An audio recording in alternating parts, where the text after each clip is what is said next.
You fall asleep a lot. You take a lot of naps. You take a lot of naps, and you can, like, fall asleep anywhere, and you sleep talk. And it's really great. I specifically remember something of you saying something about Red Lobster rolls.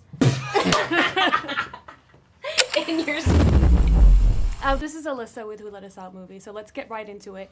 You know, in the movie, there is a mood board that Clara and Morgan put their bucket list items on. So do you each have something that you want to accomplish or you want to add to your bucket list, even though you've already pretty much accomplished so much? I want it to be on record in the interview that she's wearing the cutest Chanel shoes right now that I'm really obsessed with. Thank you. That's Thank you. really cute. Bucket list. We have a bucket list. Yeah, Pinterest board. We do have a Pinterest board. I love that. Though we've had a bucket list like since we met. Yeah. That was one of the first. I remember one of we the first did. things we had is I was like, she's never had Wingstops, like Wingstop, and then I've never had a strawberry milkshake. Real so that big was bucket added. list items. And then We got those cotton candy grapes. Cotton candy grapes. Cotton candy grapes. We're yeah. really high achievers here. Yeah, we have big dreams. Why is it all about food? Food is the best. We wanted to go to Paris. We haven't done that yet. Yeah, we haven't done that. Yeah, That'll be cool. that'd be cool. Yeah.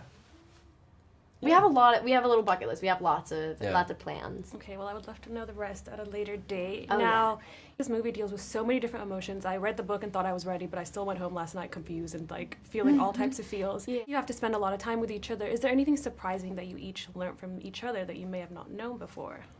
About each other? Mm-hmm. There's a lot of stuff to McKenna. There's a lot of stuff, which is really cool. She's the most interesting person I've ever met in my life, which is crazy. Should we shut the doors that we don't hear outside? Maybe. Okay, as long as it doesn't eat into her interview. Sorry. Okay, I'm like, as long as we get extra time. You're the best. Yeah. I mean, there's, like, genuinely, she's the most interesting person I've ever met. So there's, like, I learned something, and then there's something else, and something else, and something else. And it's like a black hole of cool stuff. So. I have something specific. What? You fall asleep a lot. You take a lot of naps. You take a lot of naps, and you can, like, fall asleep anywhere, and you sleep talk. And it's really great. I specifically remember something of you saying something about Red Lobster rolls. In your sleep. Whoa! We're feeling it all now. He naps everywhere. And sleep talks very aggressively. It's really great. That's something surprising. Sorry. Love you. Love you too.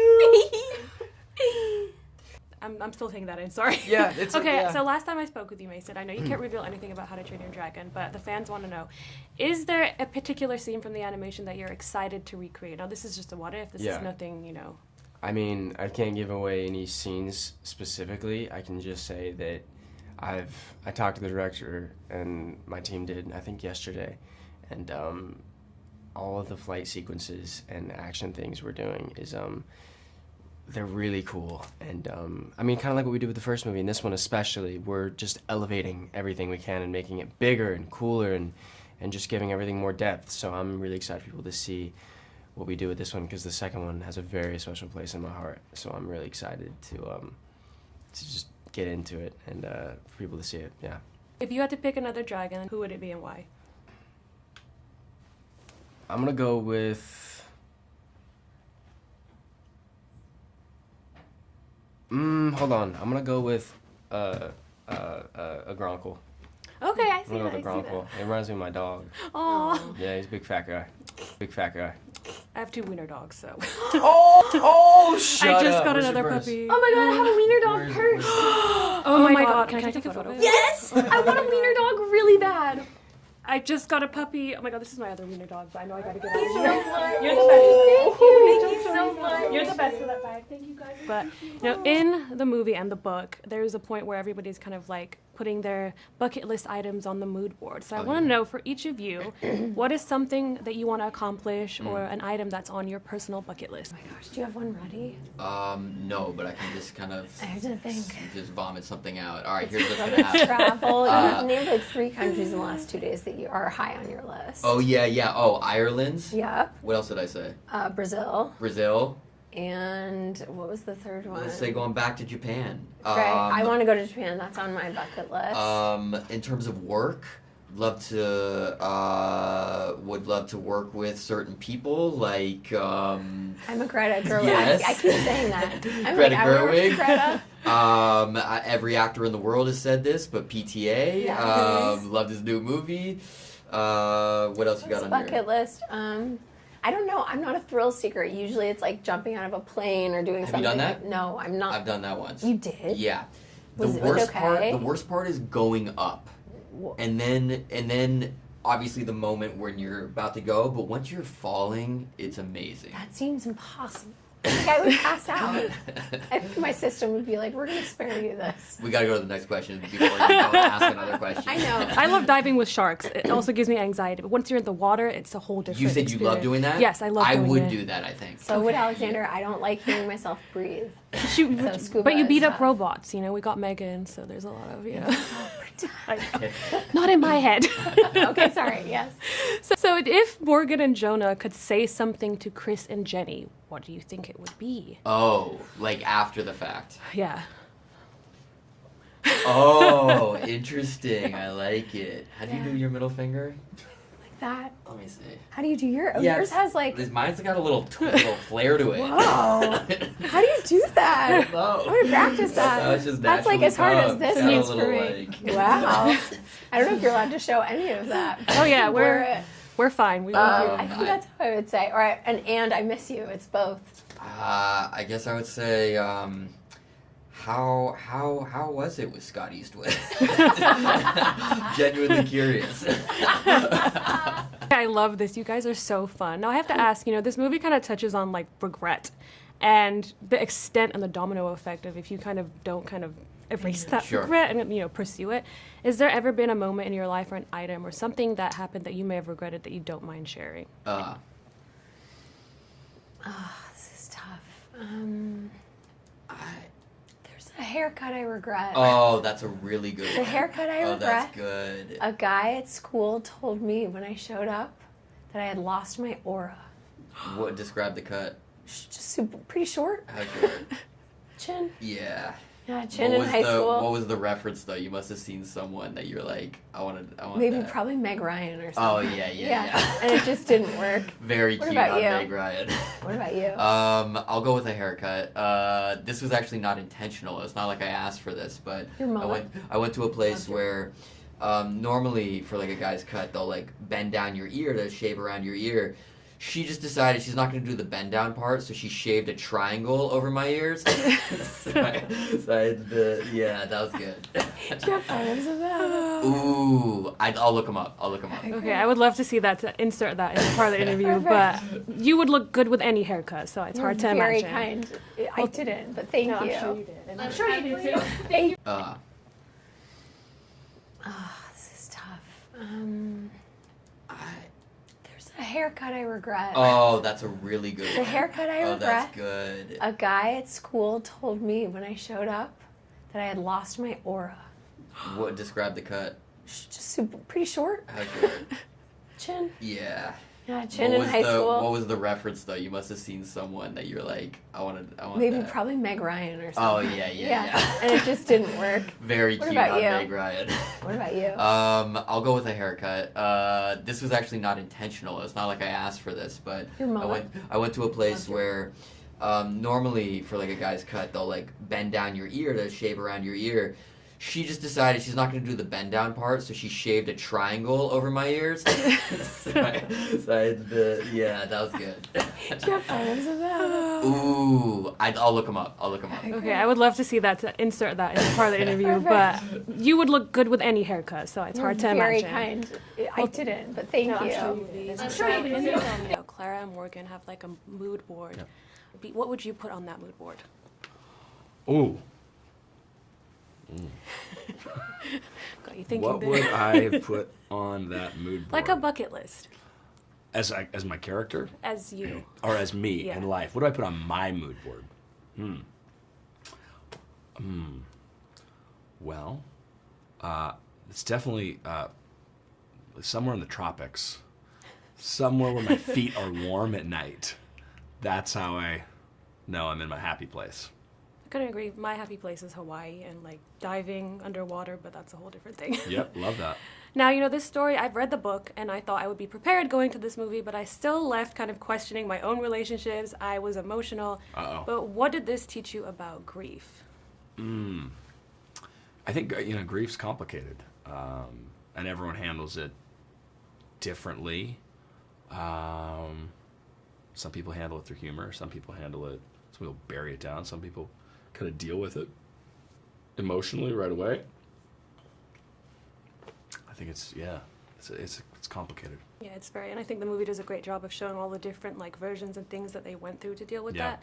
Now, your character's kind of event is a catalyst for all the things that happen in the movie. Yep. How did you kind of prepare to have his impact as big as it was, even though there's certain scenes that he's obviously not present in? I mean, that's not really my job as an actor in this. I think that's more Josh Boone and how he crafted the story and the execution of it. I was just kind of following what I do. No, I feel like every project, every film teaches you something, and did you personally learn anything from regretting That's it? true. That I would agree with that. We don't talk about the experience making the film as much as for the people that go and make the film. It's a very different experience than the audience that sees the film, because they don't really know what that was like. So every film is a learning, growth experience. You're kind of away at summer camp for a couple months typically, and that whole process is, you make new friends, sometimes you deal with colleagues you don't want to deal with ever again. You have to go through that. There's a whole roller coaster of things that happens on any new job and project.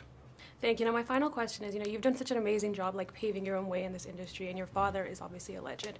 Is there one piece of advice that he's given you that you haven't already shared that has kind of stuck with you in navigating this world? I don't know, if I haven't already shared, no, probably not, but I just follow your gut.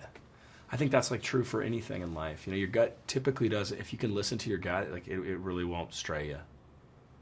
Yeah, and this movie tells you to follow your passions, and I think that kind of aligns really well with this. Well, thank you so much. It was amazing speaking with you. Absolutely. Super Very nice cool. to see you. Thank you so much. If I haven't already shared, no, probably not, but I just follow your gut.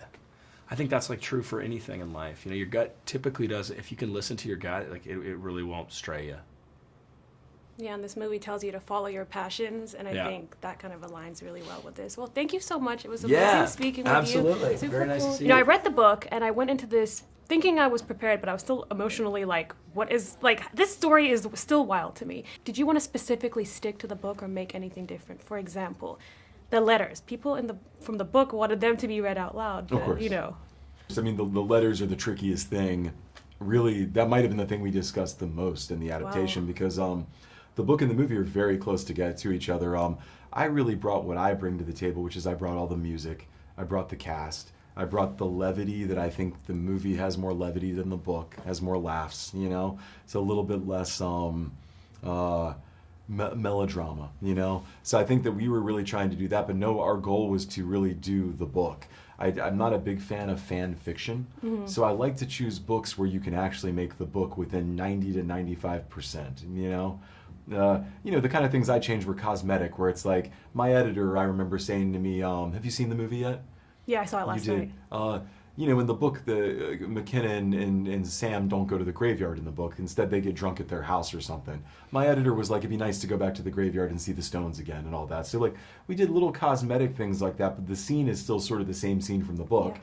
We've just sort of changed the location. And I think that'll be really exciting for fans to get that. It's kind of similar but different at the same time. Yeah.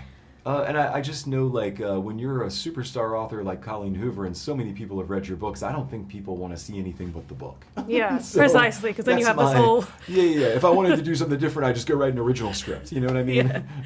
Yeah. Were there any improvisational moments, during filming, that kind of made the final film even better that you don't mind sharing? So many. Sam Morellos, A Secret Weapon.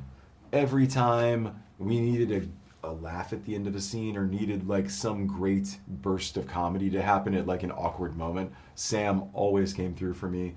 Allison Williams is one of the best improvisers you'll ever work with, because on Girls, they didn't have scripts in that way. They all improvised the whole time, so her history and backstory and how she learned to act is really through improvisation.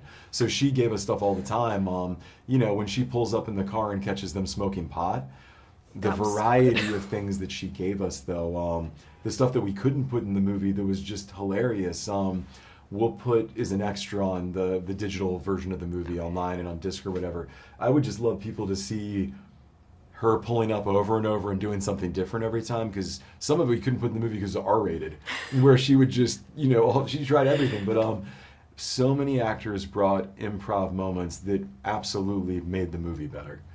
Okay, I love that. And that scene particularly, I felt like she was staring into my soul through the screen. I was like, is that my mom when I was like young? I love that. And that was a real moment that happened in Colleen's life, even the door opening and hitting the card next to it. So I remember that moment was important for her, so we tried to get that moment right. I really appreciate like these little things that you may not notice the first time you watch a movie, but when you watch it over and over again, you're like, okay, these. So I really appreciate that attention to detail. Like my final question is, you're known for a lot of great movies that kind of really dive deep into the psyche, emotion. Was there anything emotionally challenging, being a part of Regretting You? A lot of sensitive I don't know about sensitive topics, but you're dealing with stuff that's difficult to deal with, like death, like infidelity, like betrayal and lies and all sorts of stuff, but you're also dealing with kindness and love and family stuff. It's like, it wasn't difficult to do it because, difficult was when I made Fault in Our Stars and we did a lot of visits to hospitals where little kids had cancer. That was really hard to do. This wasn't hard in that way, emotionally in any way. We had such a good time making it. It was sort of like summer camp because we did it so quickly. We just all hung out and went and made it and then went and edited the movie. And it was really a wonderful experience. And you try to separate yourself a little bit from the emotion of what you're trying to capture. I guess I always tell people, I never get to see the movie the way you do. I never. I know everything, so I can't ever experience it as an audience member. And when you're making it, you're objective in a way that you're not emotionally involved in it. Because you can't really be emotionally involved in it. The actors have to be emotionally involved in it. I have to be the one who's not emotionally involved so that I know when we're done and when I need something else, all that stuff. Does that make sense? Yeah, that's a very cool perspective to understand the other side of the lens. So I really appreciate you sharing that. I sacrifice getting to experience the movie by making it. But that's okay. I have everybody else's movies I can enjoy. I don't ever watch this movie again. I've never seen a movie that I've made after I was done. Wow. I never rewatched them. I don't have posters of my own movies up in my house. Maybe in a couple years' time, you can sit there and rewatch it. You know how when you go back to an old movie and then it's fresh. Hopefully, it'll have that impact. If my daughter wants to rewatch something I watched one day, I'll watch it with her. Okay. But otherwise, I don't want to see them again because I've watched them so many times when I was editing them. I appreciate that. Well, they're great movies. So, thank you. I I made them for you, not for me.